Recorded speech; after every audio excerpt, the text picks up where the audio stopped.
श्री स्वामी समर्थ. श्री स्वामी चरित्र सारामृत अध्याय 9 मराठीमध्ये अर्थ. श्री स्वामी समर्थ. सर्व स्वामी भक्तांना माझा नमस्कार. आज आपण श्री स्वामी चरित्र सारामृत अध्याय 9 याबद्दल जाणून घेणार आहोत. या अध्यायात आपण पाहणार आहोत की शंकररावराजे बहादूर हे आपल्या प्रिय पत्नी सहित अक्कलकोटात येऊन पोहोचतात. हे आपण मागील अध्यायामध्ये पाहिलेले आहे. अक्कलकोट येथे अनेक ठिकाणाहून अनेक भक्त आपले मनोरथ पूर्ण व्हावे यासाठी श्री स्वामीच्या दर्शनासाठी येत असत. ब्राह्मण आदी 4ही वर्णाचे लोक तसेच पारशी, यवन आदी विविध धर्माचे भक्त श्री स्वामीच्या दर्शनार्थ येत असत. त्यामुळे श्री स्वामी स्थानाला जत्रेचे स्वरूप प्राप्त झालेले असे. सुंदराबाई या फार लोभी वृत्तीच्या होत्या, परंतु पूर्व पुण्यामुळेच त्या सेवेत होत्या.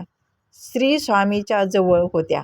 शंकररावाने आपली व्यथा सुंदराबाईजवळ मांडली व श्री स्वामीची भेट घडवून आणण्याबद्दल प्रार्थना केली.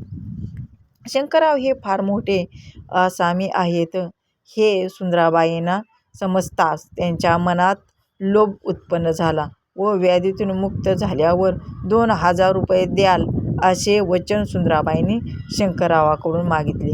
पण शंकररावांनी 10,000 रुपये देण्याचे कबूल करून संकल्प सोडला. शंकररावांनी सांगितल्यानुसार त्यांची भेट श्री स्वामीशी झाली.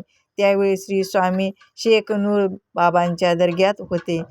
सुंदराबाईंनी श्री स्वामींना शंकररावांचे बाह्य संबंधाची बाधा दूर करण्यासाठी विनंती करता क्षणी श्री स्वामी उठले आणि नुकत्याच खोदलेल्या कबरीत छाती टाकून निजले. तेव्हा एका सेवकऱ्याने शंकररावांना सांगितले की श्री स्वामींनी लीला करून तुमचे मरण चुकविले.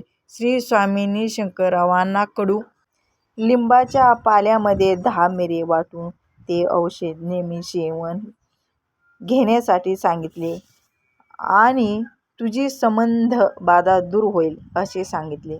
शंकररावांनी तेथील फकीरांना आणि जनतेला अन्नदान केले व शेख नूर साहेबांना एक कफनी चढवली. काही दिवसातच शंकररावांची संबंध बाधा आणि व्याधीतून मुक्तता झाली. पुढे काही काळानंतर शंकरराव श्री स्वामीच्या दर्शनासाठी अक्कलकोटला आले व श्री स्वामींना आपल्या व्याधीतून मुक्तता झाल्यानंतर 10,000 रुपये देण्याच्या संकल्पाबद्दल सांगितले. तेव्हा सुंदराबाईस पैसे देऊ नये असे श्री स्वामींनी शंकररावांना सांगितले. त्या पैशातूनच गावाबाहेर एक चुंगेगच्ची मठ भक्तांच्या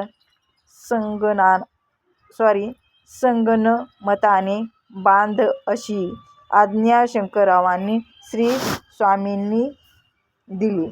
हाच मठ आज राजेराय मठ म्हणून अक्कलकोटात प्रसिद्धीस आहे आणि इथे श्री स्वामी चरित्र सारामृत 9 अध्यायाची समाप्ती होती.